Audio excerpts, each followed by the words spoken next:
Hi, everyone, and welcome to Heal Endometriosis Naturally with Wendy K Laidlaw. Wendy has spent the last 2 years helping women with various stages of endometriosis to heal naturally after putting her condition into remission. After her own healing success from stage 4 endometriosis and adenomyosis, she's inspired to heal others, and her goal is to help some of the 175 million women know that there is another way other than painkillers, drugs, or surgery. This is the place to be for real talk with real people for real results, so you can learn how to heal your endometriosis naturally. Please note that the opinions expressed in this program may represent options, but are not a substitute for proper medical care. Before starting any new healthcare program, we recommend you consult with a health professional.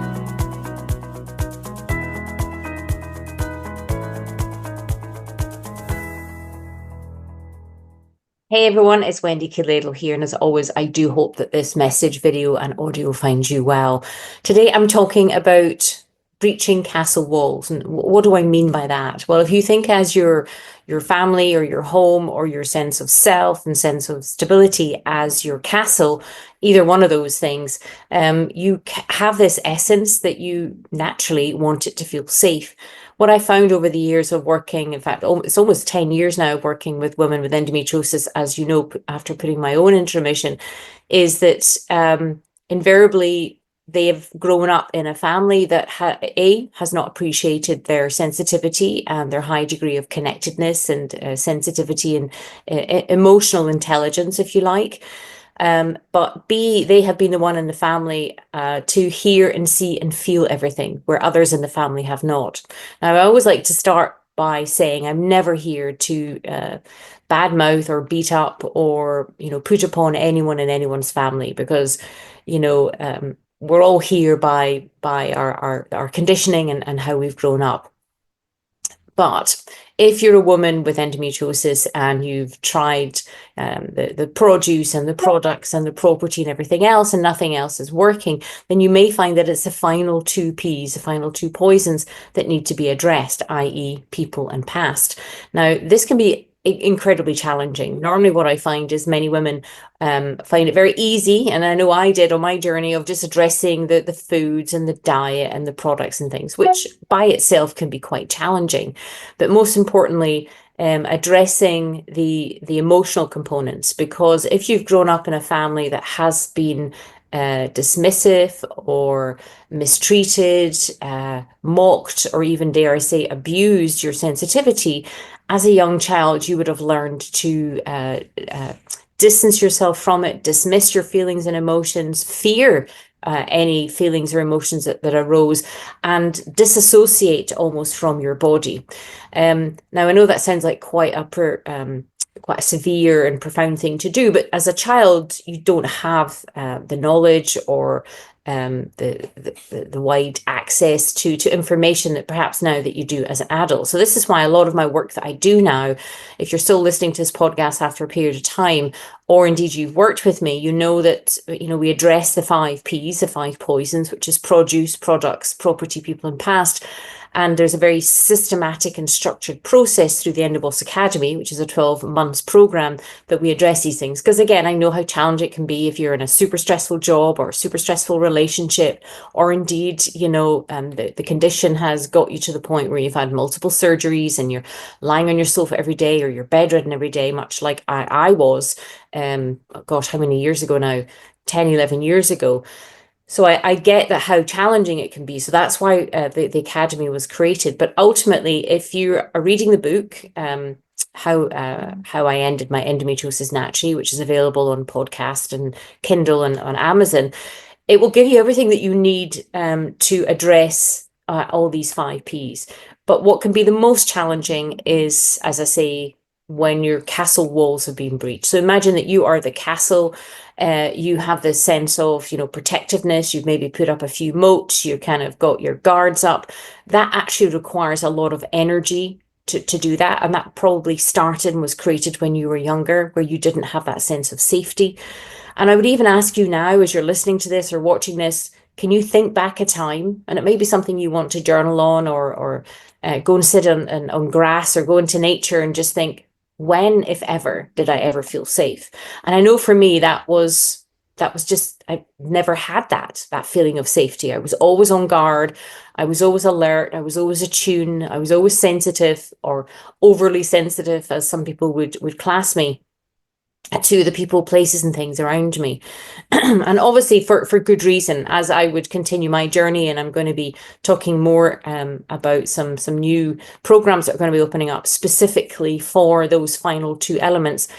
I know even when I started this, I felt scared to even mention the emotional component, because it took me a long time to recognize that was the final missing piece for me, because I didn't want people to think that it was all in my head, and B, I didn't want women to think that I was saying it was all in their head, because it's not. There's a lot that goes on in the deep subconscious parts of our brain, the early conditioning way back in even just from survival, the lowest part of the brain, right,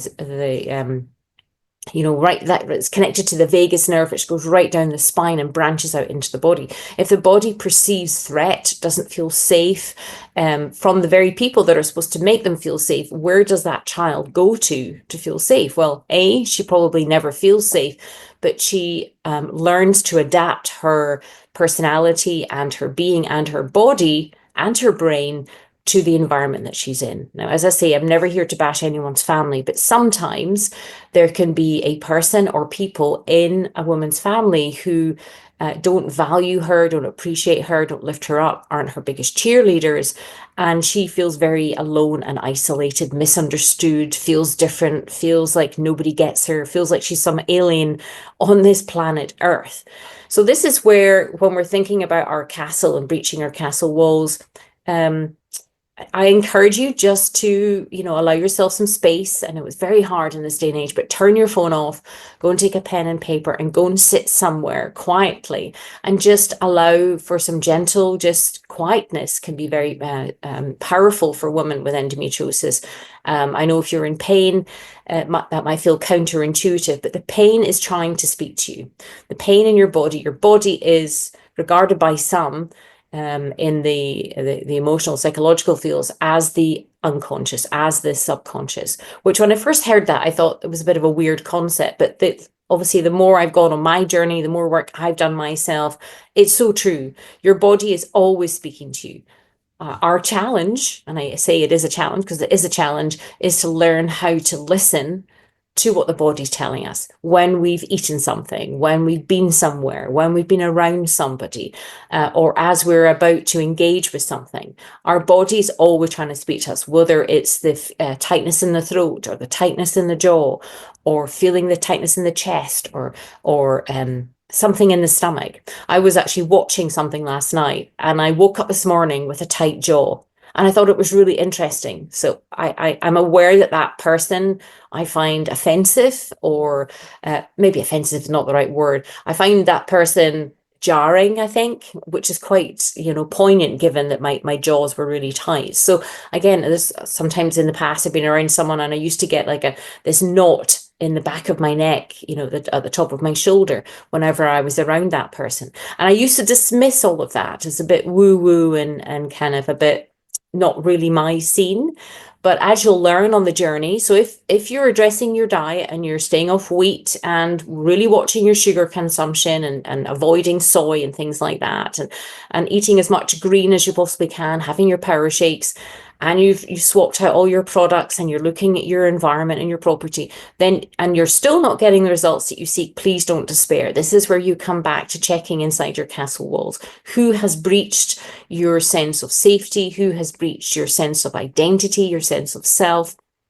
Because as you're probably seeing how things are playing out in the USA with all the politics, how many interesting characters are showing up, the lengths and the depths that they're going to try and buffalo themselves and put themselves upon people, trying to control and power over. So again, very interesting to observe. I find myself fascinated by the human beings, that are out there, what makes us who we are.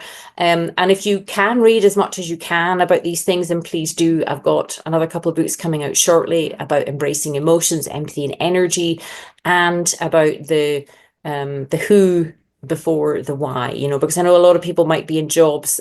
A lot of women, when they come to work with us, are in jobs that they've outgrown a long time ago, that they're far better placed and experienced in doing far more things that are beneficial to their heart and their soul. So again, take the time to look at these things.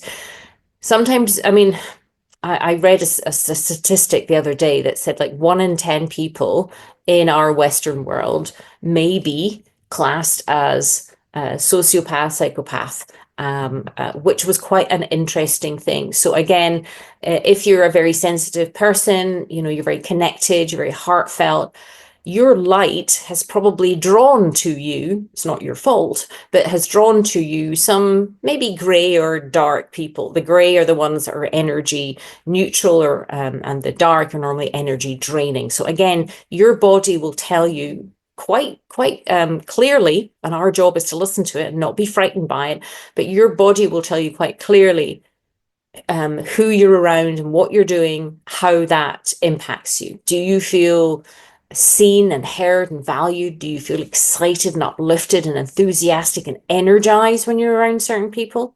Probably not, because again, normally what happens as this condition, endometriosis, has shown up in the heart of the South. They call the womb the heart of the South, which I love, because that's probably where you've held everything in, held everything together.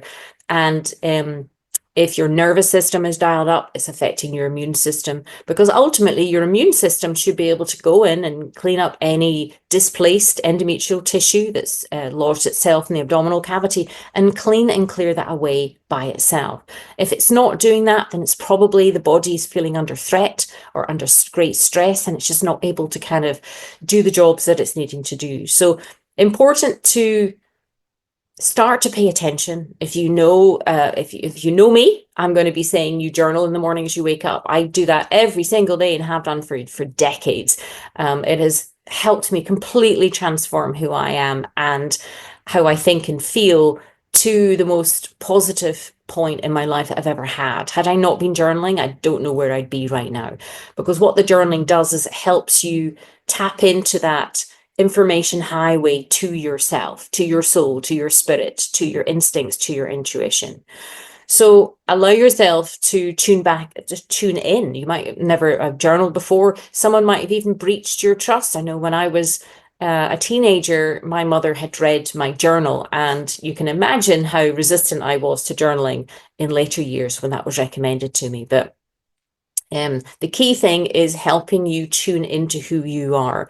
Just as our fingerprints are unique, you are beautifully unique as well.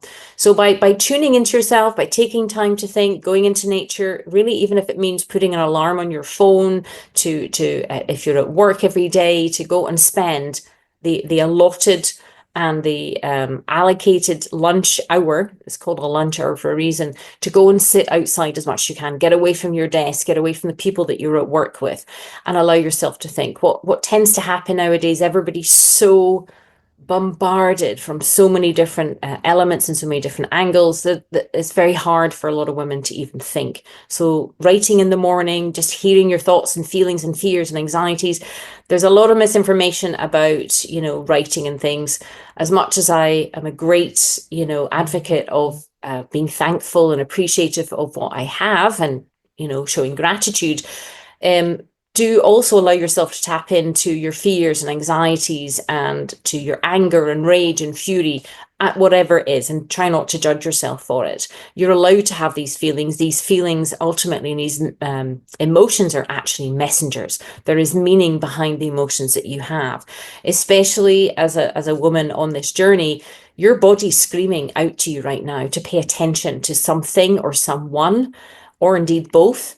And that might be really hard to certain parts of you. Certain parts of you might not be ready to hear and see it, and that's okay.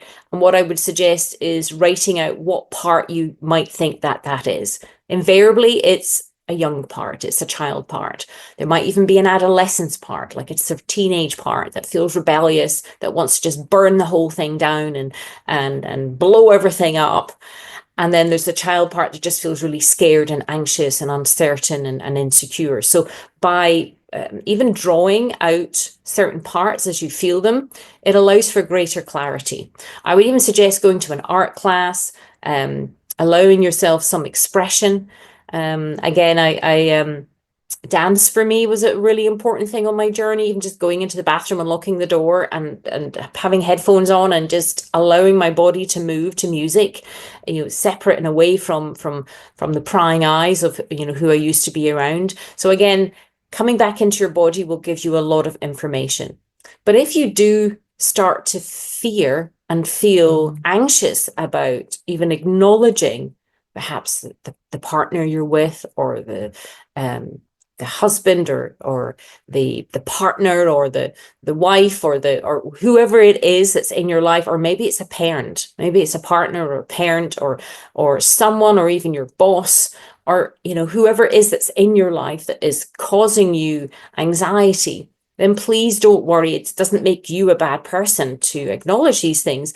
All we're doing when we look at the final 2 Ps, which is people and past, is that we're looking to just increase our observational awareness. So we're just looking to kind of pull out, if your body, for example, if you start to feel anxiety before you're about to meet someone, don't feel guilty at that anxiety about meeting that person. Just go, that's interesting that I feel this in my stomach, or I feel this in my chest, and just try to just notice. By just noticing, it gives you more information, and it allows other parts of you to really start to feel that you can trust yourself. Because invariably, by the time endometriosis has shown up in your body, you're obviously very detached from your body, because it became a very scary and frightening place to live in. But also, you didn't know what to do with the pain or the feelings or the emotions. So you put a lot of energy into distancing yourself from your body. But on this journey, ironically, it's an inside job. To heal is an inside job, and to come back into yourself as gently and as slowly as you need to, or as you can, it allows you to increase this awareness.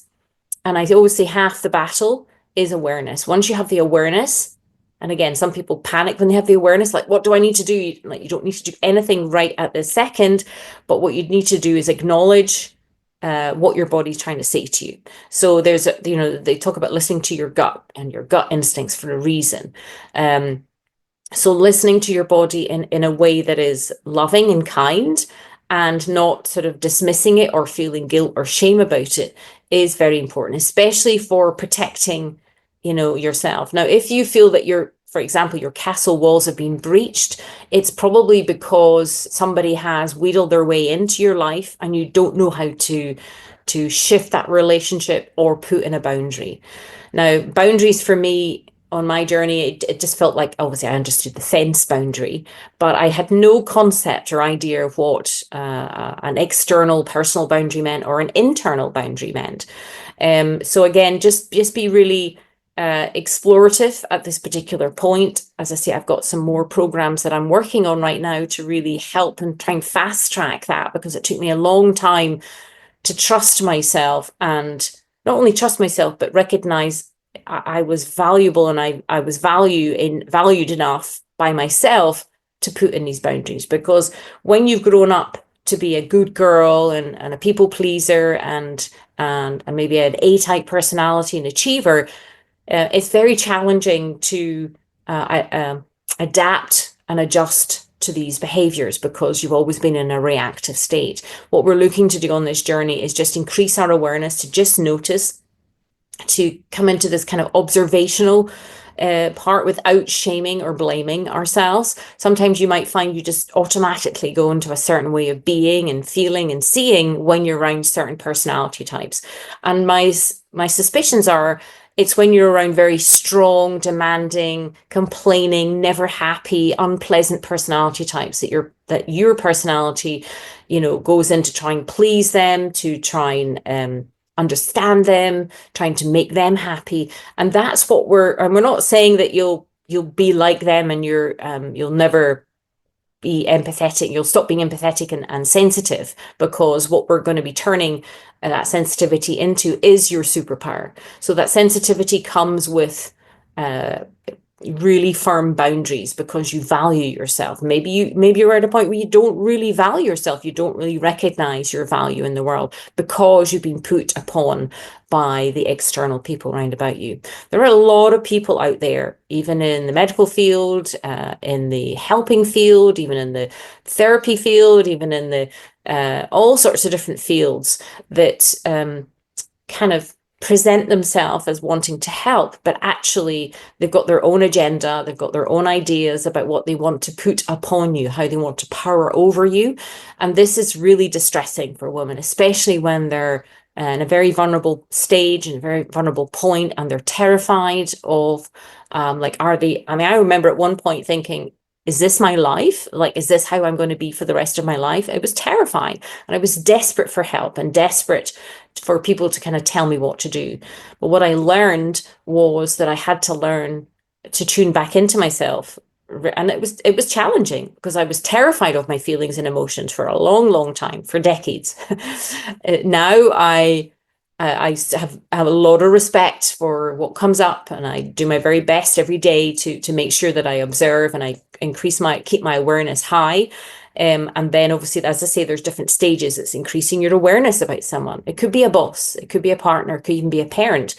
And then by just noticing, it allows you the opportunity to really question your beliefs of what was set up. So for example, it might be that, if you discover that a parent is impatient, unkind, has mistreated you emotionally and been dismissive, underhand, undermining, and you suddenly become aware of that, there might be a sense of loss and a sense of grief to the idea of who you thought they were.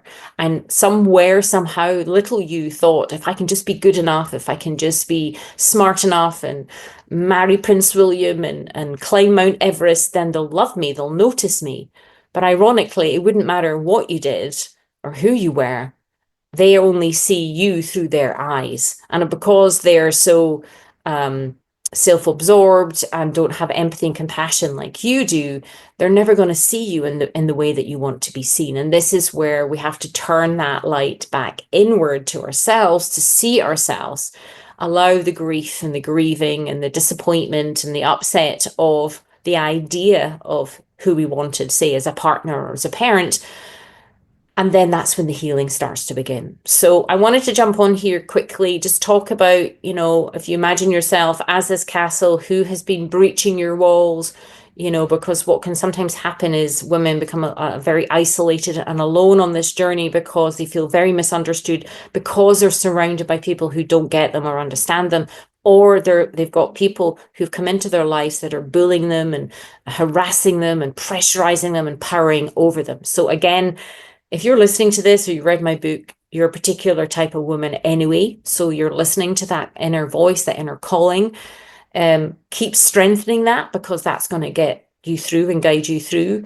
As I say, I've got some more programs coming. We've got some fun things that are going to be coming up. I'm going to be sharing that allows you to feel more connected and tapped in to the community. But wherever you are on your journey, just make sure to never, never, never, ever give up. It's tough, it's challenging, but it's here to teach you.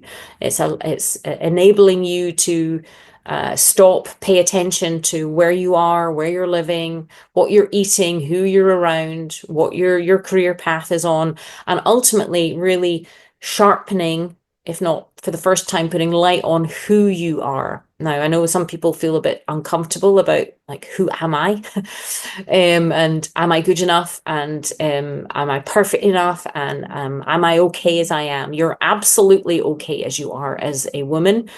What we're doing is, like with the statue of David, is we're chipping away all the stuff that's been put upon you to reveal all that treasure and jewels and gold and that beautiful image of you that's stuck within that stone at the moment. So keep up the great work wherever you are in your journey. Know that you have to make changes, lifestyle changes. They have to be made. They're not easy to be done on their own, but if you are doing it, never give up, and know that I'm cheerleading you on, and you've got this. And if you are having successes, please do let us know. And if they're something that you've transformed your body on, we'd love to have you on the podcast as well to share and give hope to other women on this journey. But until the next time, to your health.